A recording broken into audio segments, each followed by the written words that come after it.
Good afternoon, everybody. Welcome back to Learning English Khmer. Today we are learning English about how to use verb, a few and a little. បាទសាយ័ន្តសួស្តីកូនទាំងអស់គ្នាសូមស្វាគមន៍មកកាន់ថ្នាក់ភាសាអង់គ្លេសខ្មែរថ្ងៃនេះយើងរៀនជាមួយគ្នាអំពីរបៀបនៃការប្រើប្រាស់ពាក្យ a few ហើយនិងពាក្យ a little ប៉ុន្តែមុនជូនដល់នៃការសិក្សាមេរៀននេះសូមជួយចុចពាក្យជាវឬពាក្យ subscribe ដល់ Channel YouTube របស់លោកគ្រូម្នាក់មួយផងOkay everyone យើងរៀនជាមួយគ្នាអំពីរបៀបប្រើប្រាស់ពាក្យ a few និងពាក្យ a little ទី1 a few អានថា a few ពាក្យ a few ប្រែថាតិចតួចឬក៏មួយចំនួនណា not many មិនច្រើនទេ some ខ្លះអញ្ចឹង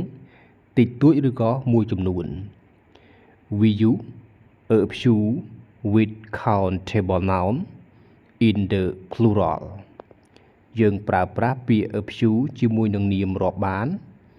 នៅក្នុងពហុវចននាមណាដូចជាពាក្យថា apples cars balls អញ្ចឹងពាក្យ apples ពាក្យ cars ពាក្យ balls ពាក្យនេះគឺជានាមដែលអាចរាប់បានណានាមដែលអាចរាប់បានឥឡូវយើងមកឧទាហរណ៍ទាំងអស់គ្នា We have got a few apples We have got a few apples ពួកយើងមានផ្លែប៉ោមមួយចំនួន I have got a few books I have got a few books ប្រែថាខ្ញុំមានសៀវភៅមួយចំនួនណាមានសៀវភៅមួយចំនួនជាង a few ប្រែថា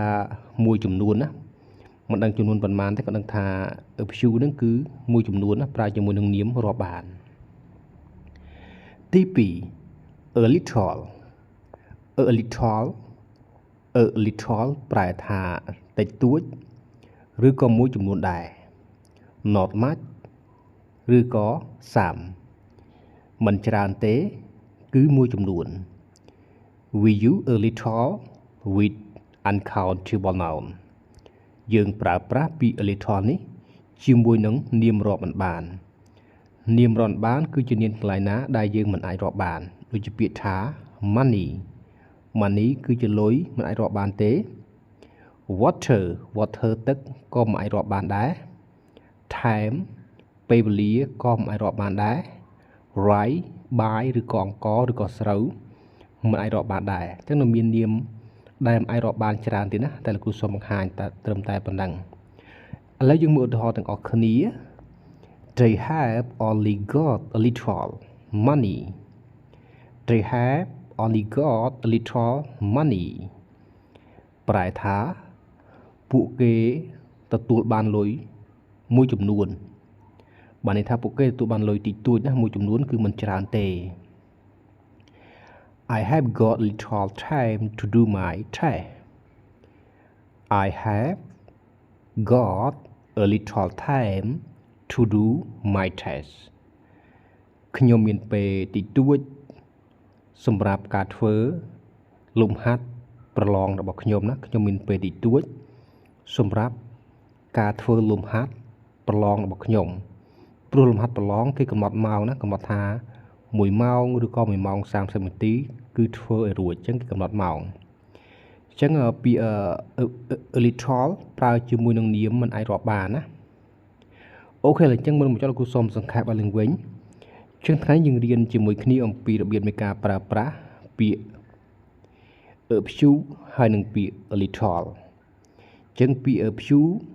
ប្រែថាតិចតួចប្រើជាមួយនឹងនាមរាប់បានដូចជាផ្លែប៉ោម car ball table អីហ្នឹងសុទ្ធតែជាវត្ថុដែលរាប់បានដល់ little ប្រើជាមួយនឹងនាមដែលមិនអាចរាប់បានណាមានដូចជាលុយទឹក ពេលវេលាស្រូវឬអង្ករគឺជានាមដែលមិនអាចរកបានអូខេអញ្ចឹងវិលោកគ្រូសូមបញ្ចប់ត្រឹមតែប៉ុណ្ណេះសូមអរគុណសូមជម្រាបលា